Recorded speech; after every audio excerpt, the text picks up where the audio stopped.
আসসালামু আলাইকুম রহমতুল্লাহ। ডক্টর ইউনূস সরকারের গেজেট প্রকাশ করেছে। সেই গেজেটে সরকারি গেজেট প্রকাশ করেছে।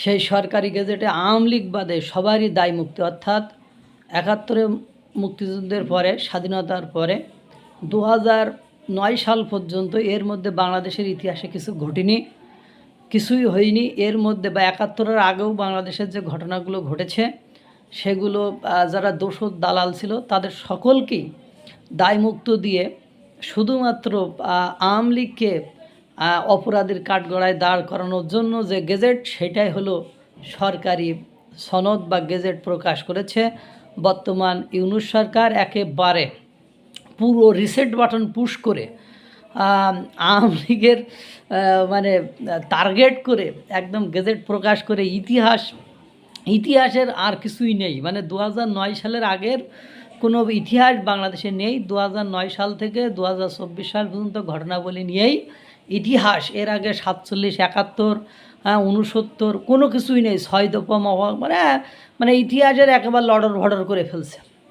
শাসক গোষ্ঠী সবসময় তাদের নিজের মতো করে ইতিহাস নির্মাণের চেষ্টা করে এবং এই ইতিহাস একসময় বিকৃত হয়ে যায়, মুছে যায়, এতে কোনো লাভ হয় না। এটা আমরা জানি, আগেও দেখেছি, এখনও দেখছি। ২০২৪ সালে আন্দোলনে যারা আহত হয়েছে তাদের এবং তাদের পরিবারকে সরকার সহায়তা করুক, এটা আমরা সকলেই চাই, এটা আমাদের সকলে চাই। এই লক্ষ্যে একটি গেজেট প্রকাশ করা হয়েছে। কিন্তু এই লক্ষ্যে যে গেজেটটি প্রকাশ করা হয়েছে তাতে ইতিহাসকে বিকৃত করা, খণ্ডিত করা বা ইতিহাসকে বিভ্রান্তিকরভাবে আমাদের সামনে উপস্থাপন করার সর্বোত্তম চেষ্টা, অন্যতম চেষ্টা করা হয়েছে। এই গেজেটে গণঅভ্যুত্থান হিসেবেই স্বীকৃতি দেওয়া হয়েছে। বিপ্লব করে যে মাথা নষ্ট করছিল সে বিপ্লব শব্দটা বাদ দিয়েছে।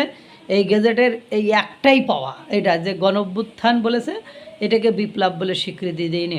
সবচেয়ে আপত্তিকর যে বিষয় তা হলো আহত ও নিহতদের পরিবারের সদস্য করার জন্য যে দপ্তরটি খোলা হবে তা মুক্তিযুদ্ধ মন্ত্রণালয়ের অধীনে। কেন এটা সামাজিক মন্ত্রণালয় বা অন্য কোনো জায়গায় নিয়ে যাওয়া যেত না?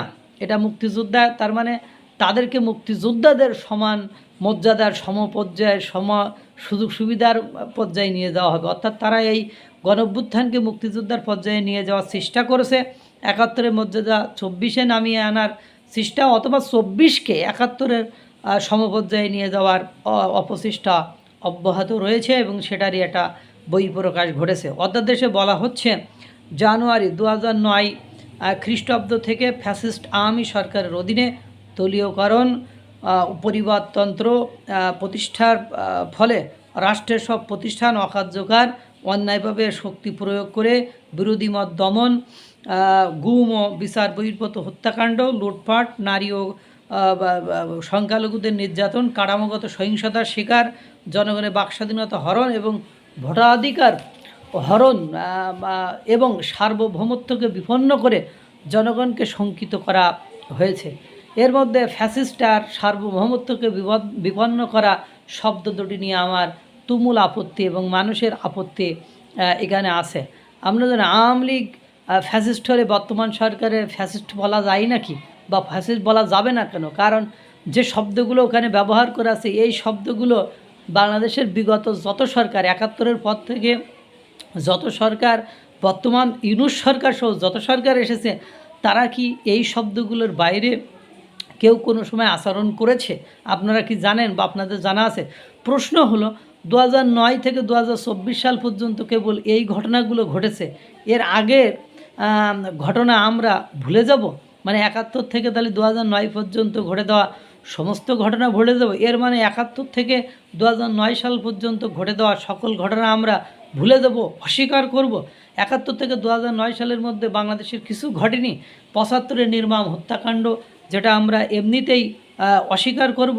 জিয়াউর রহমানের শাসন, তারপরে এরশাদের শাসনের আমলে গণতন্ত্র বা সার্বভৌমত্ব কি হরণ করা হয়নি?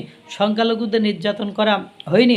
মানে এরশাদের আমলে যারা শহীদ হয়েছিল, নূর হোসেন সহ আরও যারা শহীদ হয়েছিল, তারা কি ইতিহাস থেকে বাদ যাবে বলেন আপনারা? এরপরে এরশাদের আমলে যারা শহীদ হয়েছে তাদের অস্বীকার করব? আওয়ামী লীগকে টার্গেট করতে গিয়ে পুরো ইতিহাসকে বিকৃত করা হয়েছে। 2024 বাদে আর সব ইতিহাসকে অস্বীকার করার এক তুমুল চেষ্টা, মানে অর্থ পাচার, লুটপাট, দুর্নীতি সব 2009 থেকে 2024 সালের মধ্যে হয়েছে। তো পরবার যে 5 বার বিশ্ব চ্যাম্পিয়ন হয়েছিল বাংলাদেশ দুর্নীতিতে, সেটা কি ভুলে যাব? এই গেজেটে যে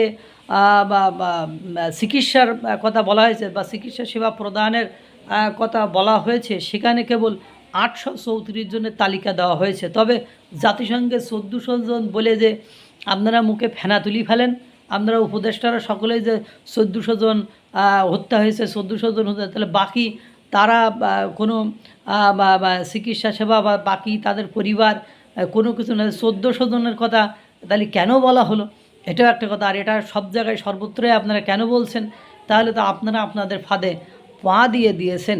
এবং সবচেয়ে অবাক করা কাণ্ড হলো যে সেখানে নেই শেখ মুজিব, সেখানে নেই জিয়াউর রহমান, সেখানে নেই এরশাদ, তাদের কোনো আমল নেই, তাদের কোনো পিরিয়ড নেই। মানে যত এই যে আপনার ঘটনা ঘটেছে, আপনার লুটপাট, বিচার বহির্ভূত হত্যাকাণ্ড, বিরোধী মত দমন, গুম, সহিংসতা, সংখ্যালঘুদের উপর নির্যাতন, বাক স্বাধীনতা হরণ, সার্বভৌমত্ব বিপন্ন বর্তমান সময়ে ডক্টর ইউনূস সরকারের আমলে, এর মধ্যে কোনটা হচ্ছে না? এটা একটু আপনারা কি দয়া করে আমার কমেন্ট বক্সে জানাবেন। ইতিহাস বিক্রি করতে, এবার আপনারা জেনে অবাক হবেন, আমি ডক্টর ফয়জুল হকের একটা বক্তব্য শুনেছিলাম, কয় জুলাই সনদ নিয়ে বা গেজেট নিয়ে আপনাদের তো সুলকানি কেন? জুলাই সনদ বা গেজেট যখন ঘোষণা করা হবে তখন জামাতকে ধরার আর কোনো উপায় থাকবে না, তখন আওয়ামী লীগ ছাড়া বাংলাদেশের আর সকলকে দায়মুক্ত দেওয়া হবে। অর্থাৎ একমাত্র পৃথিবীর বুকে বাংলাদেশের ইতিহাসে আওয়ামী লীগ ছাড়া আর কেউ অপরাধী নয়, আর সকলে দায়মুক্ত, নিষ্পাপ, নিষ্কলঙ্ক, একেবারে শিশু।